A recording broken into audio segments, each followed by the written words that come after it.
Hello everyone, my name is Roy. Welcome to my channel RoysArtyCrafty. So in this video we'll be writing capital letters and we will be using Roman Uncial script. So let's get started. In this video আমি capital letter লিখিম, ইংৰাজী লিখিম আৰু Roman Uncial scripter styleত গোটেইকেইটা capital letter লিখিম আৰু কেনেকৈ লিখা যায় সেইটো চাম. So let's start the video. For example, capital letter discuss কৰা হ'ব Roman Uncial scriptত কিন্তু ইয়াতে small letters দেখুৱা হৈছে আৰু Uncial scriptত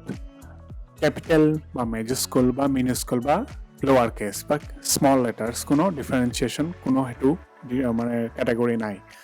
কিন্তু 6th century নেকি 6th century পৰা এটা small case বা lower case এটা start হৈছিল এটো নাম হৈছিল half Uncial বুলি কয় হেতুৰে differentiation বা হেতু কেনেকা ডিফাৰেন্স আছে হেতু এক্সপ্লেইন কৰিব কাৰণে এই স্মল লেটাৰস কেটা দেখুৱা হ'ল আৰু 11টা আখৰ ডিফাৰেন্ট হয় লাষ্ট জি 11টা আখৰ লিখা হ'ল এইকেটা কৈছিলে হাফ আনসিয়েল স্মল লেটাৰস হ'ব পাৰি আৰু নেক্সট যে কেটা আখৰ লিখা হ'ব কেটা ক্যাপিটাল বা মেজস্কুল বুলি আৰু এই 11টা কিয় লিখা হৈছে কেটা কি মেইন ডিফাৰেন্স হেতু দেখাবলৈ কম্পেয়াৰ কৰাৰ কাৰণে ইয়াতে নেক্সট 11টা লিখা হ'ব এতিয়া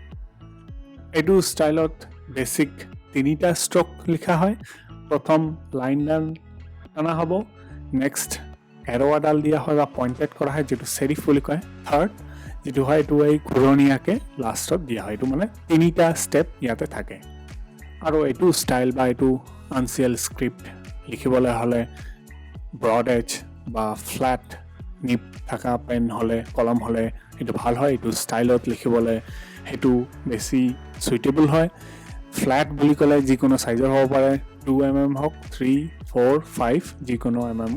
সেই হিচাপে যেটো উচ্চতা হ'ব হেতু হিসাব কৰি এটো স্টাইল প্ৰ্যাকটিস কৰা যায় বা লিখা যায় আনসিয়েল স্ক্ৰিপ্ট আৰু যিকোনো নৰমাল কলম বা বল পয়েন্ট যেটো ফ্ল্যাট বা প্যাৰালাল নিপ বা ফ্ল্যাট ব্ৰড এজ নথকা কলমেৰে যদি লিখা হয়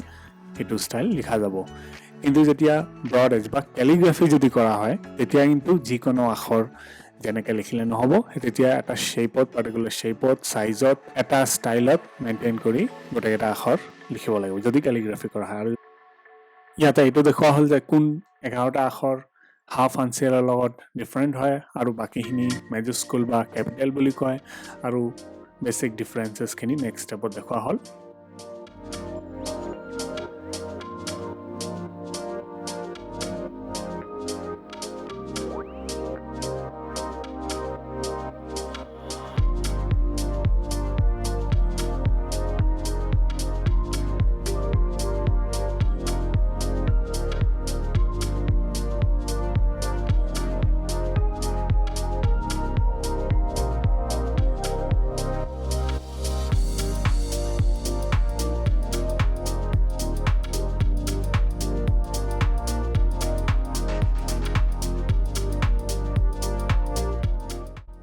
আৰু যদি ভিডিওটো ভাল লাগে প্লিজ লাইক এণ্ড শেয়াৰ কৰি দিব এণ্ড সাবস্ক্ৰাইব কৰিব নাপাহৰিব thank you very much for watching